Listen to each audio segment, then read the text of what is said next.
con el oficialismo y por eso ya tenemos aquí en la mesa al diputado del Partido Nacional, Juan Martín Rodríguez, que además es presidente de la Comisión de Presupuesto integrada con Hacienda. Bienvenido. ¿Cómo le va? Buen día, Nicolás. Buen día a todos. Bienvenido. Saludo a la audiencia. Bueno, gracias por estar aquí, nada más en la previa de un trabajo intenso que van a tener en la Cámara de Diputados y puntualmente en la comisión que preside.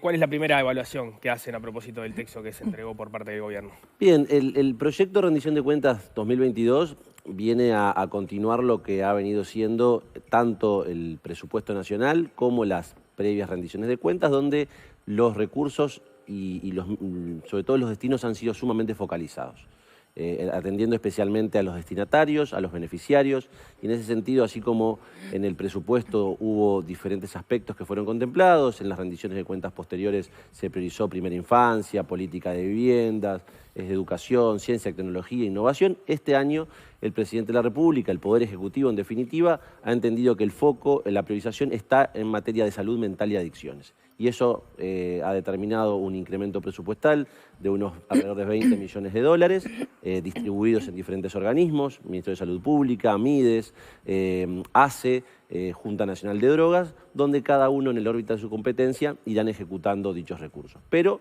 como usted bien lo ha dicho, no es el único aspecto que un proyecto de ley de más de 400 artículos contempla. Hay elementos presupuestales, hay elementos que no son de carácter presupuestal, muchos ustedes los han enunciado y otros tantos también, que serán objeto de la discusión esta que arrancamos mañana, desde el punto de vista formal, una vez que ingrese a la Cámara de Diputados, y el lunes próximo, cuando el equipo económico comparezca ante la comisión a presentarlo. Sí, hay como dos capítulos grandes que se abren. Uno tiene que ver con lo presupuestal y el otro tiene que ver con lo programático, ¿no? Siempre pasa lo mismo con las rendiciones de cuentas. Hay un montón de artículos que no tienen nada que ver con lo presupuestal y que uno siempre se termina preguntando. Se repite un poco aquella discusión que se dio con lo de la LUC, ¿no? Si los tiempos que tiene una discusión de rendición de cuentas son los necesarios para discutir una variedad de temas tan amplios que a veces tienen impactos que no son menores, ¿no? Termina siendo una discusión bizantina, ¿no?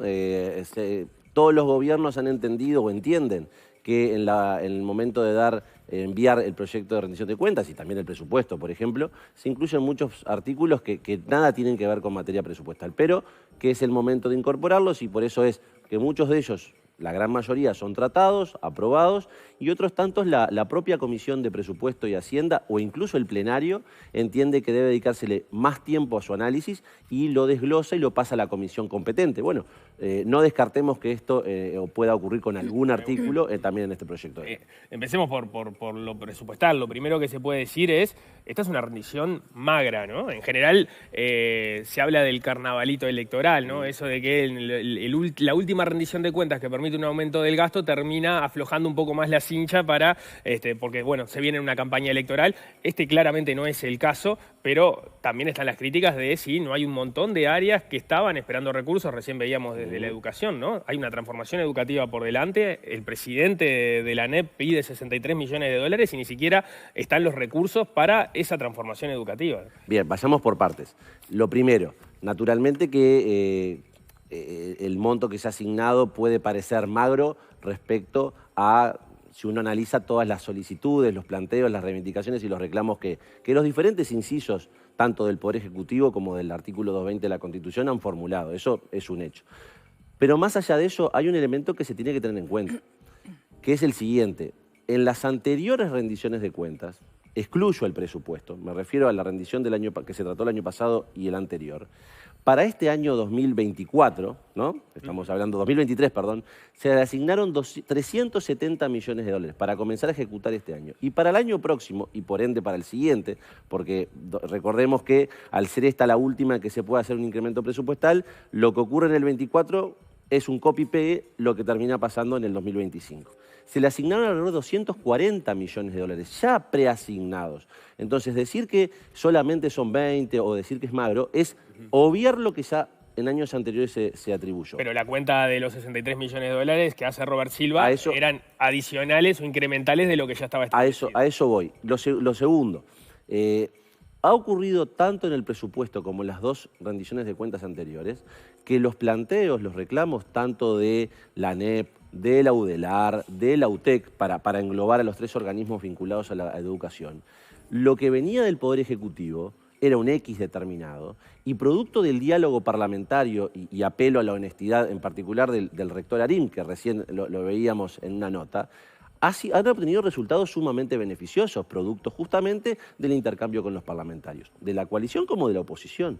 Yo quiero recordar los recursos que se le destinaron al Hospital de Clínicas, los recursos que se le destinaron para una situación tan relevante como en aquellos casos de que las mujeres padecen de cáncer de mama, y luego los recursos que se le destinaron justamente al financiamiento de los implantes para la reconstrucción mamaria. Esos fueron recursos que salieron de rendiciones de cuentas que no estaban previstos por el Poder Ejecutivo y que se obtuvieron luego del diálogo parlamentario. Lo mismo para investigación en materia de vacunas. En la UTEC podríamos decir lo mismo. En la ANEP, lo mismo. La subasta que se hizo hace algunos meses del espectro radioeléctrico, que recordarán no estaba previsto inicialmente, se le destinó el 5%, o sea, todavía no está ejecutado ese dinero, pero se le destinó un porcentaje de eso a la ANEP. Entonces, ¿qué quiero decir con esto? Que siempre ha existido buena voluntad, tanto de los incisos como del Parlamento, para llegar a puntos comunes y, priorizando cuáles son las áreas más importantes, identificar los recursos que permitan el financiamiento. Yo no descarto que en esta oportunidad ocurra lo mismo. ¿Pero habrá mensaje complementario, decís vos, por parte del gobierno, o va a ser todo redistribución? No es necesario. A ver, yo no voy a ni afirmar ni descartar que pueda haberlo. No lo ha habido ni en el presupuesto ni en las anteriores rendiciones, por lo tanto, a priori uno puede decir que no, pero los recursos que se han identificado en instancias anteriores ha sido producto del trabajo parlamentario en la identificación de lo que no se ha ejecutado. Si no, yo apelo a la frase del presidente hace algunas semanas, meses atrás, cuando dijo, muchachos, no pidan, ejecuten. ¿Eso qué está queriendo decir? Cuando el presidente de la República le dice a los ministros, ejecuten, evidentemente hay muchos rubros. Yo no voy a analizar las razones, por lo menos eso amerita también un intercambio con los incisos, con los ministros, con los diferentes organismos.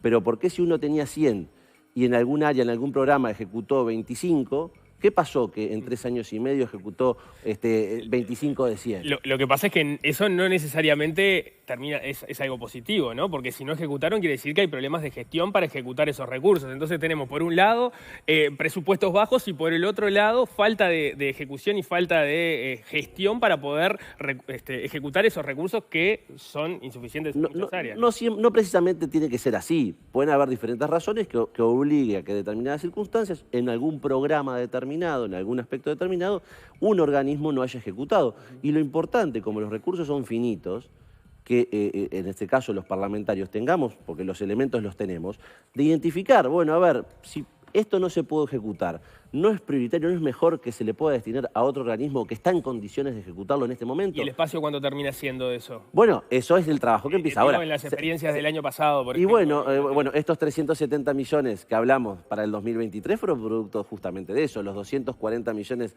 para el año próximo fue producto en gran medida, tanto en la Cámara de Diputados como en la Cámara de Senadores, de empezar a ver esto otro. Che, a ver, ¿no es mejor priorizar tal área que tal otra? Y termino con esto, si bien eso puede deberse a situaciones concretas, también es importante, y eso lo va a dejar debidamente claro la ministra el próximo 10 de julio, el lunes de la semana que viene, en todos los años, y esto es importante, en todos los años de este gobierno, la ejecución presupuestal, es decir, lo que definitivamente se invirtió o se gastó, no lo que estaba en el papel, porque el papel puede estar muy lindo, pero si después eso no se ejecuta, es fantasía.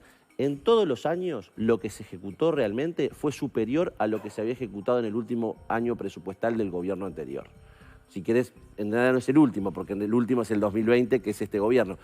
Superior a lo que se ejecutó en el 2019. Entonces, toda esa serie de frases que se hablan en cuanto al recorte, los hechos, y lo va a demostrar la ministra cuando comparezca el lunes que viene, demostrarán que la ejecución ha sido superior año tras año respecto a 2019.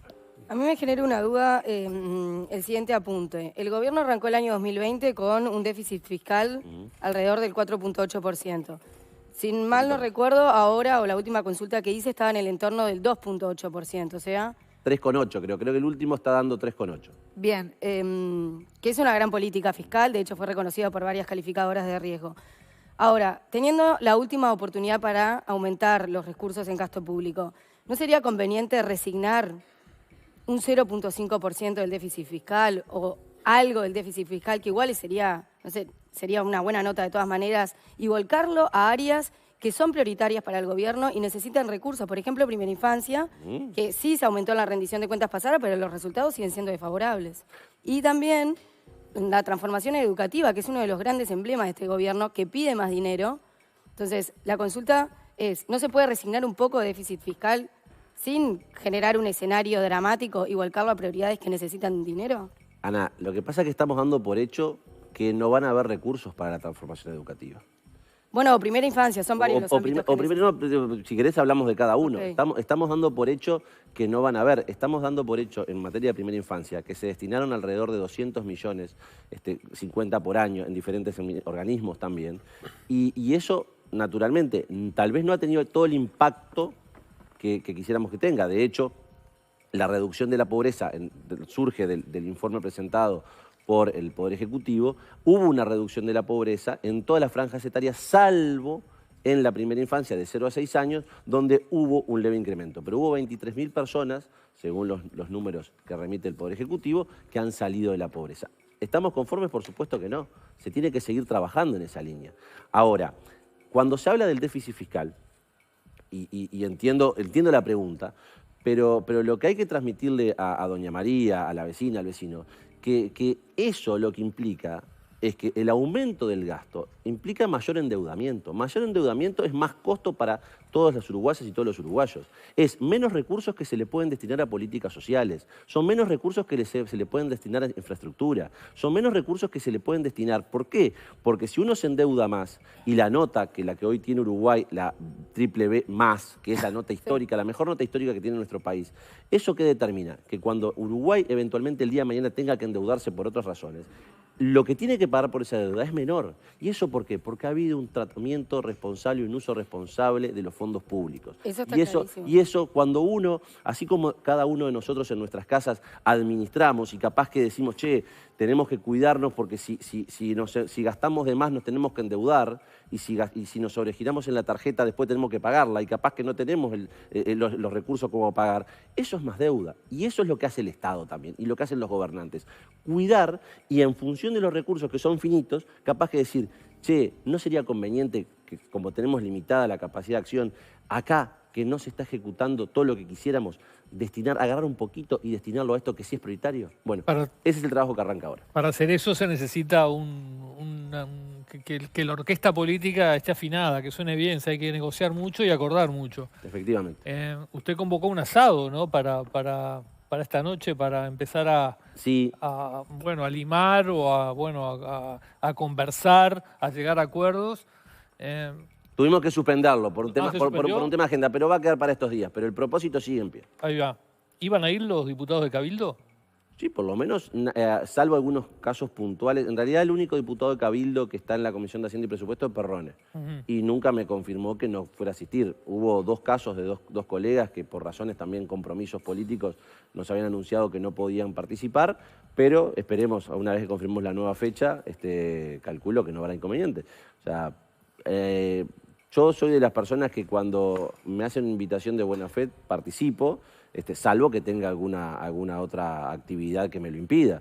Te imaginarán que en una noche, en un asado, no se resuelven todos los problemas, pero lo importante sí, en estas instancias, y esto yo lo digo porque para que no quede como que los políticos o los parlamentarios pasamos discutiendo. En todo caso es una parte de nuestra tarea, intercambiar, discutir, discrepar en ideas. Ahora, si a nosotros nos pusieran una cámara 24 horas, serían conscientes que es mucho más lo que se acuerda, lo que se trabaja en ese sentido, que lo que se discrepa, porque si no, no podríamos convivir. Imagínense ustedes, compañeros de trabajo, que están 24 horas, no, pero buena parte del día. En el caso nuestro, que tenemos que estar a partir del lunes que viene, mucho más con nuestros colegas que con nuestras familias. Si pasáramos discutiendo sería inviable. Eso es producto también de que hay un diálogo, hay una convivencia necesaria. Pero ahí se está refiriendo a oficialismo y oposición, sí, por supuesto, ¿no? Por que supuesto. Es algo sano, que existe ese diálogo que hay en el Uruguay. Pero yo le preguntaba a la interna del oficialismo, donde está medio crispado también el ambiente con la gente de Cabildo. La instancia de hoy era con toda la comisión, por eso hice esa aclaración. Okay. Era con del gobierno y del Frente Amplio también, así que y la mayoría me habían confirmado. Pero, repito, afortunadamente la mayor parte de nuestra actividad son productos de acuerdos, del buen diálogo, de la convivencia. Hay aspectos, sí, que podemos discrepar y es natural, y es natural, y es bueno y es sano. Ahora, no pensemos que Uruguay puede tener la calidad democrática que tiene si vivimos discutiendo 24 horas. De todas formas, lo que pasó el otro día entre Cabildo Abierto y el gobierno no es una discusión más, ¿no? Es un paso más en todo esto que ya venía desde hace tiempo, al punto de no respaldar al ministro del Interior. Sí, es verdad, tal vez no sea el resultado que nosotros hubiésemos querido. Particularmente en mi caso me toca cada vez que hay una interpelación ser el que escribe por lo menos el borrador inicial. Después siempre surgen planteos y son contemplados la mayoría de ellos, pero realmente tal vez y sin tal vez nosotros buscábamos que el resultado fuera otro y de hecho estuvimos trabajando varios días antes con Cabildo Abierto como con los demás partidos de la coalición. Lamentablemente el resultado fue el que fue. De todas formas, en términos futbolísticos, los puntos se juegan mañana. ¿Se juegan mañana? Los puntos se juegan mañana. O sea, ¿Ya saben cuál va a ser el resultado? No, veremos mañana. Los puntos se juegan mañana. No. Mañana, si el ministro Heber reúne el respaldo parlamentario, no tendrá censura. Si de lo contrario, no tendrá respaldo parlamentario. Quiere decir que todo lo que pasó entre miércoles y jueves, esas casi 25 horas, por supuesto que hay un mensaje político, vamos a no ser ingenuos, pero lo importante es lo que pasa mañana. Pero no es que el respaldo se jugaba en la interpelación y en todo caso aquí lo que se juega es si se quiere que se saque al ministro o no. O sea, en los hechos el ministro no salió respaldado. El de la interpelación eventualmente podría ser cesado por el Parlamento. No. Bueno, no lo ahí el dispositivo es complejo, no sé si, y en el caso porque en los hechos no están los votos para que haya censura, ¿no? Y creo que ustedes dan por descontado eso. La entrevista que teníamos con Martín Sodano la semana pasada daba cuenta de que efectivamente parecía que eso no iba a suceder, pero en los hechos de la interpelación no hubo respaldo para el ministro. Repito, no es el resultado que queríamos, por lo tanto, yo no me puedo quedar conforme que luego de una interpelación donde el ministro fue contundente en materia de información, donde uno podrá discrepar o estar de acuerdo si los resultados son suficientes, si se puede hacer más. De hecho, nosotros lo dijimos en varias oportunidades. Nosotros somos inconformistas por naturaleza y nunca vamos a estar conformes con los resultados. Ni con estos, ni cuando incluso tal vez el año pasado o el año anterior los resultados eran mucho más favorables. Nunca nos sentimos conformes. Ahora, no estar conformes no significa desconocer todo el trabajo que se ha venido haciendo. Por lo tanto, está claro que el resultado que queríamos, y así lo planteamos en la moción que presentamos, era otro. Punto. Ante la moción de censura presentada por el Frente Amplio, que mañana a partir de las 14 horas se va a tratar en la Cámara de Diputados, naturalmente, ahí se juegan los puntos. Si mañana el respaldo parlamentario está, el ministro tendrá respaldo. Si el respaldo parlamentario y los votos no están, el ministro no tendrá respaldo. Sodano explicó aquí la semana pasada que uno de los argumentos que motivó a que Cabildo Abierto presentara su moción de manera separada a la moción oficialista era justamente que ellos no encontraban un lugar para las críticas, para una autocrítica sólida dentro de la redacción oficialista. ¿Existió una conversación con los diputados donde se les negó hacer esa crítica a Cabildo Abierto? Yo trato de no revelar conversaciones privadas a ese nivel. Ahora, lo que yo puedo asegurar es que durante una semana por lo menos, quien les habla estuvo dialogando con algún diputado de Cabildo Abierto para que sus planteos fuesen contemplados en la moción. Naturalmente, una moción que luego de ser escuchadas las explicaciones del ministro, tendría que contener el respaldo a las expresiones vertidas. Eso va de suyo. Pero entendíamos y lo tomábamos como más que válido que si Cabildo Abierto u otro partido tenía reclamos o reivindicaciones o incluso críticas para incluir en la moción, podíamos llegar a trabajar en la redacción de esos aspectos. Lamentablemente, en una decisión soberana, válida, legítima, con la cual discrepamos, pero legítima al fin, Cabildo Abierto decide presentar en la madrugada, ya mañana en realidad, del día jueves, una moción que nos avisan unas horas antes que le iban a presentar. Nosotros hasta ese momento apelábamos que en función de los diálogos y las conversaciones mantenidas íbamos a poder trabajar en esa redacción común. De hecho, ustedes no me van a dejar mentir, siempre es usual que se está dando, incluso capaz que muchas veces, la participación del ministro, la segunda por lo general, y ya se conoce un borrador de la moción. Y dígame, ¿ustedes tuvieron algún borrador de la moción del gobierno. Nos fuimos enterando todo en vivo aquí el día, de la mañana esa que se exacto. resolver ¿Por todo. qué? Porque eso también había sido un pedido. Había sido un pedido de Cabildo Abierto en cuanto a no dar a conocer ningún borrador. Es más, le habíamos ofrecido trabajar en nuestra computadora, que es lo que siempre hacemos, incluso ni siquiera hacer circular el documento. Y de hecho, nosotros empezamos a hacer circular ese documento recién cuando Cabildo, sobre la medianoche, nos informa que iba a presentar una moción propia. Entonces, nosotros actuamos de buena fe, por supuesto, se tiene derecho a discrepar y de cambiar de opinión, eso es legítimo también, pero hay que contar toda la historia porque si no, no se es justo con la realidad. Vuelvo ¿Se vieron traicionados en esa buena fe? No, yo no me iría tanto. Lo que yo puedo decir es que nosotros actuamos de buena fe. Bien, vuelvo a la rendición de cuentas. En esta rendición de cuentas es que se materializa el compromiso del gobierno de una rebaja en el IAS. Exacto. De, 412, si no me equivoco, el artículo 412. Estamos hablando de cuántos millones de dólares. Son 22 millones, 44, 22 y 22. Entonces, la prioridad de esta rendición de cuentas, ¿cuál es? ¿Es la salud mental o son el cuarto de los jubilados de mayores jubilaciones? Bueno, en realidad decir que es de mayores jubilaciones es injusto, ¿no? Es el 25% de jubilaciones más altas son las que pagan ya. Sí, o sea, es exactamente así. A ver, si decir que cobrar la jubilación a partir de... Recordemos que ya este año, en el mes de marzo, hubo un primer paso en la reducción de la alícuota, la cápita del pago del impuesto a asistencia a la seguridad social, tal cual fue comprometido por la coalición de gobierno en el compromiso por el país, que era justamente comenzar una reducción gradual del IAS. Esa fue la primera etapa, producto de las conversaciones y en particular con el Partido Colorado, que fue en la última etapa, pero que ya varios legisladores, tanto del Partido Colorado, Cabildo Abierto, el Partido Nacional, el Partido Independiente, el Partido de la Gente, habíamos conversado hace un tiempo atrás y que si no fue antes fue porque, bueno, habían razones que nos obligaban a priorizar otros aspectos, pero esto estaba en nuestro plan de acción. Tal vez esperábamos que fuese un poco más. De hecho, no se ha podido, ha quedado limitado a este porcentaje.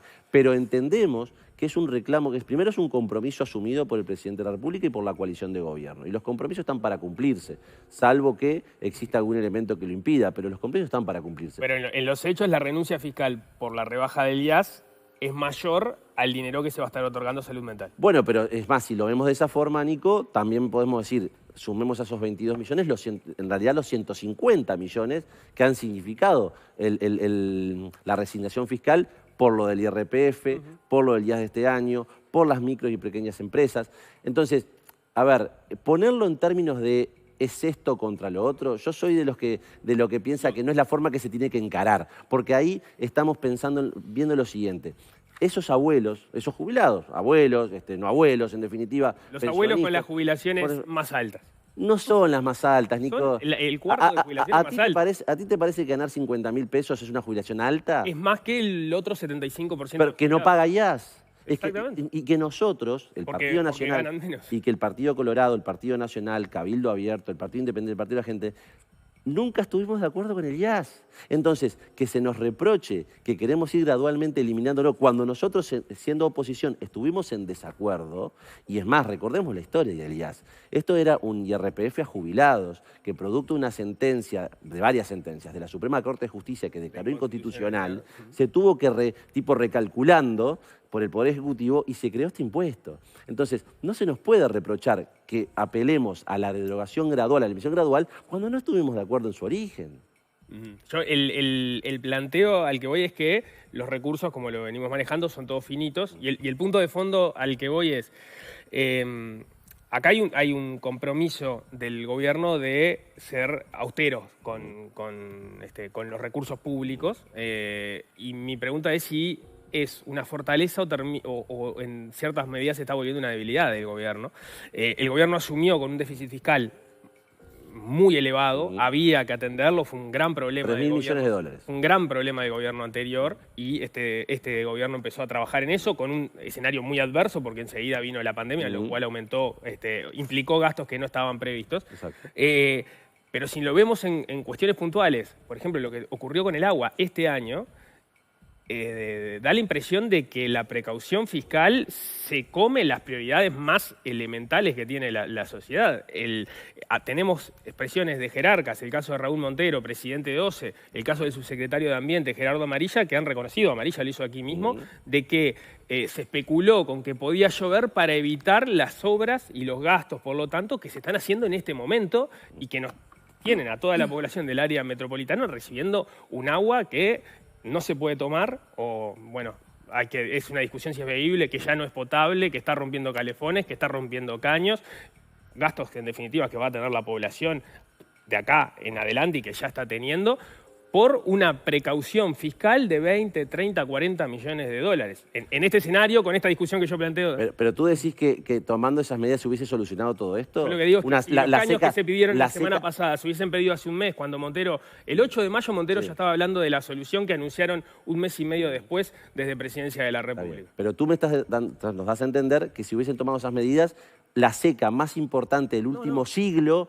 no hubiese tenido efecto. No, yo no estoy hablando de eso. Bueno, entonces, Nico, lo que digo es, se está tratando en este momento de tomar medidas que solucionen que el agua que está llegando por los caños no sea salobre, no se tome tanta agua del Río de la Plata, sino que se pueda tomar agua del San José. Se está tomando esta medida ahora, cuando hace meses que está arriba de la mesa de OCE, y lo reconocía el propio Amarilla aquí, lo dijo. Nico, yo no quiero mirar para atrás, porque mirar para atrás... No es mirar para 15 años para atrás, es mirar 3 meses para atrás, cuando había que tomar las medidas Es que si tú con legítimo derecho mirás 3 meses para atrás, yo puedo mirar 10 años para atrás y decir, si se hubiesen tomado las medidas, si no se hubiese hecho ante la arena, si se hubiese... Podemos hacerlo. Ahora, ¿eso soluciona los problemas? No lo soluciona. Lo que intento decir es lo siguiente. El gobierno ha tomado la definición en cuanto a la política fiscal de ser responsable con el manejo de los fondos públicos. Primero, ¿eso qué ha implicado? Que con regla fiscal mediante, aprobada en la ley de urgente consideración, hemos tenido el reconocimiento internacional en la calificación. Con la ley, con la reforma de la seguridad social, que también ha influido en eso. Hemos logrado disminuir los que no cobran por endeudarnos, es decir, lo que genera justamente, hemos bajado el monto del endeudamiento. ¿Eso quiere decir que están todos los problemas solucionados? Por supuesto que no. Pero, y como tampoco puede decirse, o tampoco puede ser negativa la valoración, salvo que para los que festejen impuestos, y no lo digo por ti, que una reducción impositiva sea algo negativo. O sea, pensar que una reducción impositiva es negativo es vivir en el mundo al revés. Claro, pero creo que lo que quiere decir Nico, que me parece que es una duda totalmente legítima, es sí eventualmente resignar un punto del déficit fiscal, que serían 600 millones de dólares, o medio punto, que serían 300 millones de dólares, no cambiaría de manera significativa la imagen que tenemos frente al mundo en las calificadoras de riesgo. Seguiríamos con buena nota. Ahora, ese dinero lo podríamos volcar a, crisis inesperadas que tuvo el gobierno o sectores que tiene marcado como prioridades, y no se está haciendo, sin embargo. Pero a ver, si este año... Era bien concreto, 30, 40 millones de dólares que se demoraron en gastar para hacer las obras que se están haciendo ahora si se hubiesen hecho hace 2, 3 meses. Pero si este año... Resignando algo de la política fiscal que no sería dramática. Si para este año ya habían destinados 370 millones, 240 para el año que viene, no se puede decir que no se han destinado... Y cuando hablo de estos montos, estamos hablando de sanidad, vivienda, educación, infraestructura. Estamos hablando de temas muy relevantes para nuestro país.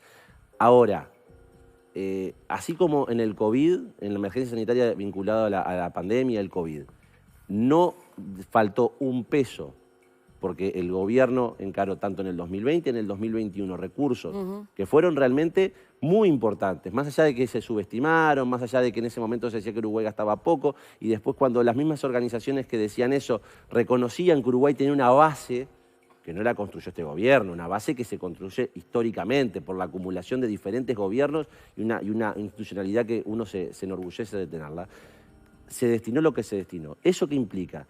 Que cuando pasó la pandemia hubo recursos para eso, que ahora cuando está la crisis hídrica, también, y de hecho de la mano de la rendición de cuentas, ingresó el jueves o el viernes, no recuerdo, un proyecto justamente de la creación del fondo hídrico. O sea, y la política es la misma, no va a faltar un peso desde el Estado para atender esta problemática.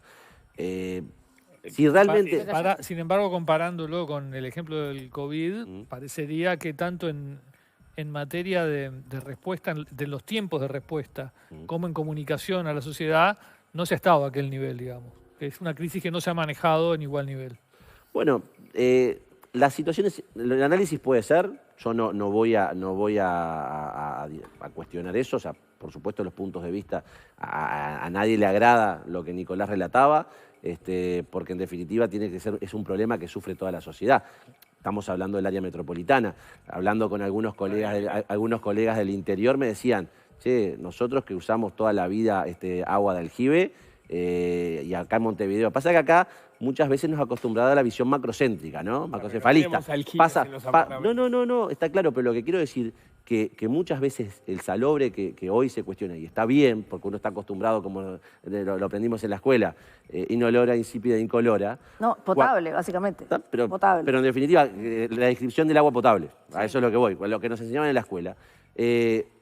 Uno va a algunas localidades del interior del país o en la zona rural. Es salada el agua. Bueno, a ver, el pozo del agua es salada. Estaría bueno cuando nos dicen, y ya le digo, hemos hablado con colegas y no colegas de diferentes departamentos que dicen, bueno, realmente los montevideanos están bastante acostumbrados a una realidad que no es muchas veces la que sucede en otros lados del país. Eso, lo que lamentamos es que termina siendo lo de siempre. Es la visión, porque esta seca que ha repercutido en los últimos meses de una manera muy fuerte en Montevideo y el área metropolitana, viene afectando hace 3 años al país. ¿Y por qué los montevideanos ahora nos ponemos así alerta? Y porque nos afecta a nosotros. Pero cuando en el interior se daba la seca hace varios años y los montevideanos miraban para el costado o se tomaban las medidas, o no decíamos... Porque hubo emergencia agropecuaria, se destinaron fondos en la medida de lo posible para atender la emergencia agropecuaria. Por lo tanto, no es que se miró para el costado de la sociedad. Pero ¿cuántas veces escuchamos decir, ah, sí, estos son los del interior, los del campo que se quejan permanentemente? Y eso no lo dice uno, lo hemos escuchado. Entonces, pero ninguna de esas voces determina la política. No, pero es importante el contexto. Entonces, ante esta realidad que hoy afecta al área metropolitana, es importante ser conscientes que los recursos van a estar, como estuvieron con el COVID. Por lo pronto, están llegando tarde. Bueno, ahí podemos entrar en un análisis que siempre va a haber margen a la discrepancia.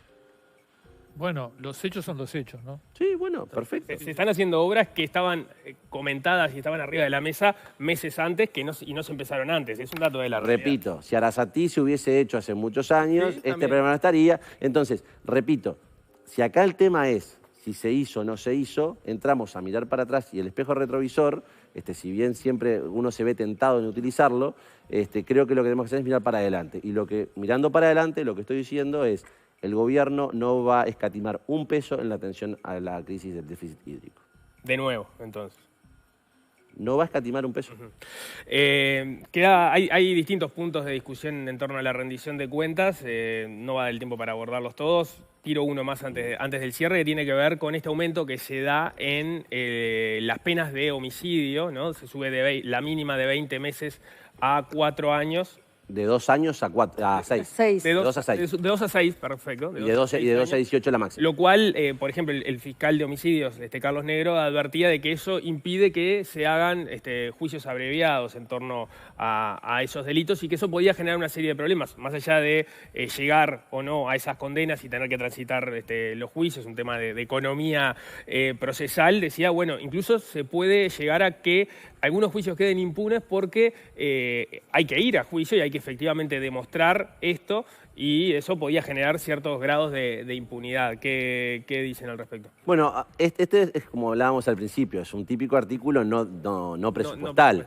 Por lo tanto, atenderemos tanto al Poder Ejecutivo cuando venga a explicar las razones que promueve. Seguramente el Ministerio del Interior lo vaya a fundamentar, también lo hará muy probablemente desde Presidencia de la República, pero sobre todo el Ministerio del Interior, y escucharemos también a los que no están de acuerdo para tomar la debida cautela al momento de tomar la decisión. Ahora, dicho esto, y sin adelantar posición, es muy importante ser conscientes que aquí hay una discusión doctrinaria, académica, respecto a si el aumento de las penas termina ejerciendo positivo o negativo.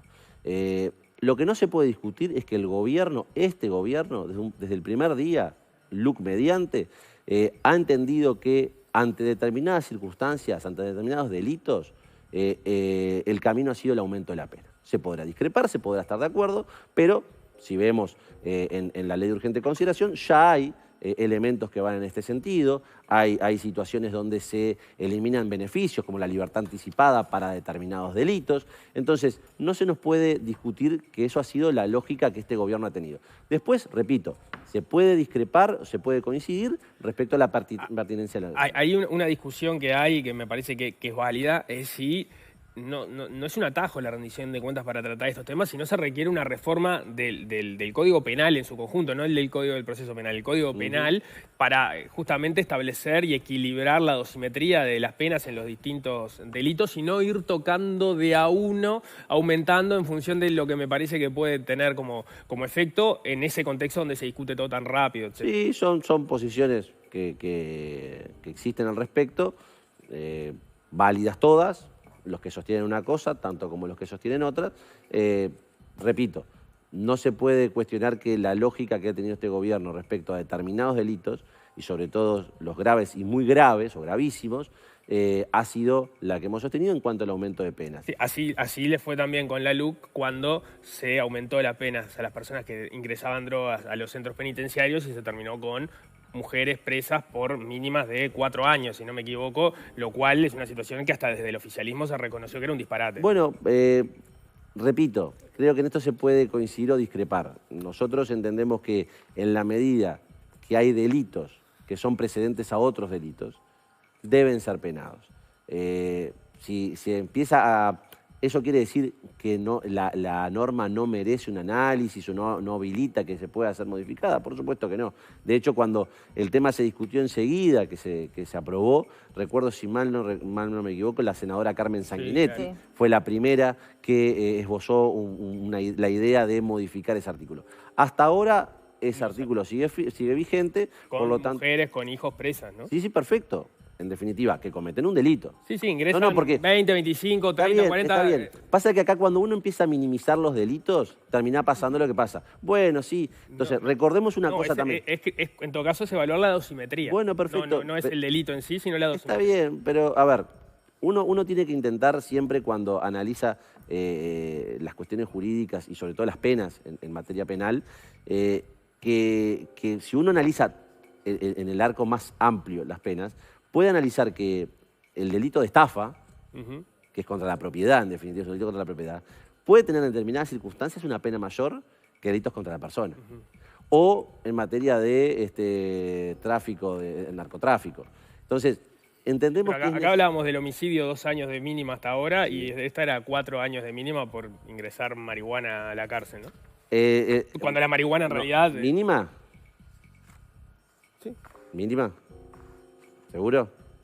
Bueno, ahora me hace dudar, vos sos el legislador. ¿Cuánto era la mínima? No, el tema es el siguiente. Bueno, recordemos que la diferencia entre hasta 24 meses es la prisión y la penitenciaría. Lo que hacía era, lo que se modificó en la LUC, era transformar la mínima en penitenciaría. Por eso te digo que no creo que eran 4. Bueno, 2 en todo caso. Bueno, está, lo mismo que no es lo mismo. Bueno, y ahí vemos, entonces, ¿cómo puede ser que se pene al homicidio con esto con la mínima? O sea, entonces, lo que pasa es que recordemos que el Código Penal es un código que en su origen tiene casi 100 años, 90 años, cumple el año que viene. ¿Que se ha ido modificando? Sí, por supuesto. ¿Que se han incorporado normas? ¿Que toda la ley vinculada al narcotráfico es del año 74? Es verdad. Ahora, que el Código Penal amerita y necesita un ayornamiento es real. ¿Que tendría que hacerse de forma integral? También. Ahora, ante una realidad... cuando uno apela a la perfección o a la excelencia, se queda en el medio con muchas cosas que va evitando tratar. Bien. Juan Martín Rodríguez, muchas gracias por estos minutos. Gracias. A la orden. La seguiremos porque quedan varios meses de trabajo por delante. Vamos arriba. Un placer. Gracias. Hacemos un corte al regreso.